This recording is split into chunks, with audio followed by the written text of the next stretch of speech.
एक बड़ी सुंदर कथा आती है। एक टीचर ने अपने बच्चों से कहा, आपने स्मरण किया होगा, टीचर अपने बच्चों से कहता है कि कल सारे बच्चे स्वर्ग की मिट्टी लेकर आना। सारे बच्चे आए, एक एक बच्चे को खड़ा करा टीचर ने, तुम स्वर्ग की मिट्टी लायो?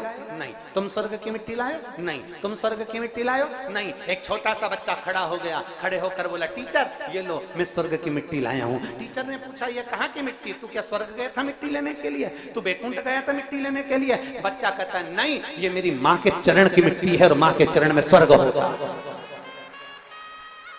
ये मेरी माँ के चरण की मिट्टी है, उसमें स्वर्ग होता है, इसलिए मैं इस मिट्टी को लेकर आया हूँ, इस भूमि की इस परम मिट्टी को लेकर आया हूँ। स्वामी विवेकानंद जब विदेश जाते थे तब भारत माँ की मिट्टी को अपने हाथ में लेकर जाते थे। मेरे राम जी अवध से 14 वर्ष के लिए वनवास गए तो अवध की मिट्टी को साथ लेकर गए। मेरे कृष्ण कन्हैया जब ब्रज की रज को छोड़ द्वारका जाते हैं तो ब्रज की मिट्टी को अपने साथ लेकर जाते हैं। ये भारत माता की मिट्टी है, यह कोई साधारण नहीं है। यहाँ स्वामी विवेकानंद, रामकृष्ण परमहंस, चैतन्य महाप्रभु, जगत गुरु शंकराचार्य, एकनाथ जैसे संत, नामदेव तुकाराम जैसे संत इस भूमि पर जन्म लेते हैं। ये वो साधारण भूमि नहीं जिस भूमि पर 12 ज्योतिर्लिंग और 4 धाम विराजमान है। ये वो भारत की भूमि है। ये भूमि चंदन से कम